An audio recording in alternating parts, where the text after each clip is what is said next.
Today we are working on a 2011 328i. The tools that you will need for this job are a 7mm and 6mm Allen, 1/2-inch joint socket, a couple socket wrenches, 1/2-inch extension, 1/2-inch socket.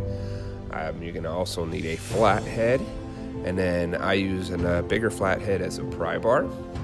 You're also going to need a 17mm and an 18mm socket, deep socket, and then also a brake pad spreader in order to push the caliper in. Sometimes these lug nuts are going to be tough to get off. As you see, that's probably not going to work for me. So I like to work smart and not hard. So I'm grabbing a longer pipe to make a breaker bar out of, since not all breaker bars have a ratchet to them. And voila, makes it so much easier.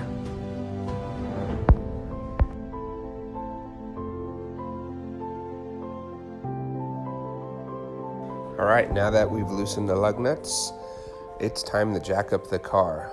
What we want to make sure is we're jacking it up correctly.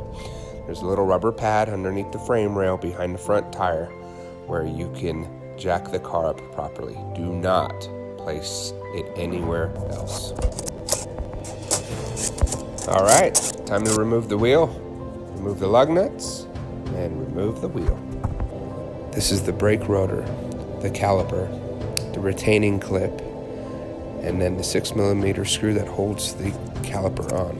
The pain in the butt is this clip here, trying to pry it. So I go from the front, and then once I have it, I just pop it from the back, and boom, it comes off. It will be your biggest pain in the butt. All right, on the back side of this is gonna be some dust covers that hide the bolts that hold the caliper in place. So if you take a knife, so you take this knife and you place it in between the edge, you should be able to pry that right out. And then that should give you access to the Allen bolts that are on the back side of the caliper. This here is the brake sensor, and that's something you will have to remove, and also replace that brake sensor every time you do the brake jobs. All right, you're ready to remove the caliper. So go to the back side, stick your 7mm Allen socket into the back, and start taking things apart.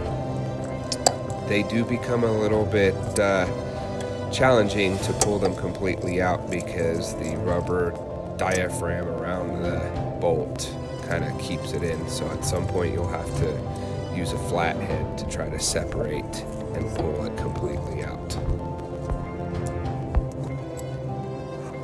Again, it's a challenge. Now here's a top-down look of that bolt, and what you would want to do is take the flathead and try to separate it by using either the thread, but be careful, or the rib of the head of the bolt, and remove it.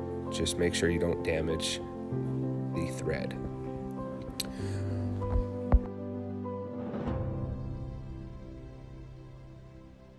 All right, now for the fun, trying to pry off the calipers. This can be challenging because there will be pressure on the pads from the caliper. Once you remove the caliper, the brake pad will become loose and you'll see a wire connected to it, which is the brake sensor. Be careful, although you will be replacing that cord. All right, now that we have the calipers off, let's put the caliper up on the spring out of the way. All right, let's remove this last piece. Take your 17mm deep socket, remove the 2 bolts on the back. The only thing left in your way is the 6mm Allen bolt. Just be careful not to strip it.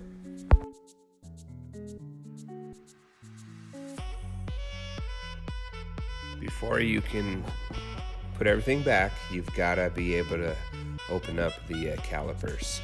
So I'm using my handy dandy brake separator tool, but you can find the one that I listed real cheap at AutoZone. And don't forget, remove this plastic cover. Underneath it is the master cylinder, and unscrew the cap to the master cylinder while you push the calipers open.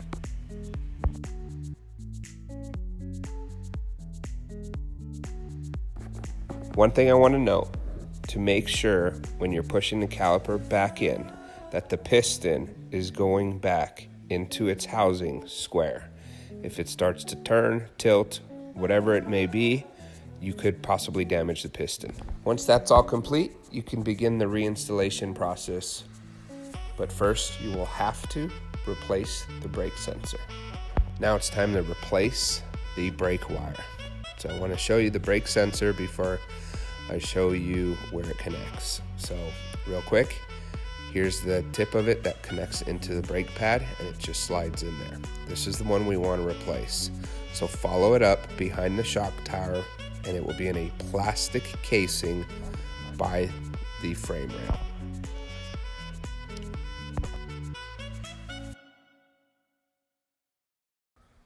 So in that black box is where your brake sensor connectors are located. There's going to be 2 plastic casings and quick connects that you're going to have to pull out of there. You want to pull out the white one. The white one is going to be your brake sensor. Disconnect that white connector and everything else is pretty simple. Replace with the new sensor and reinstall everything in reverse. If you like this video, please like and subscribe. Thank you for watching.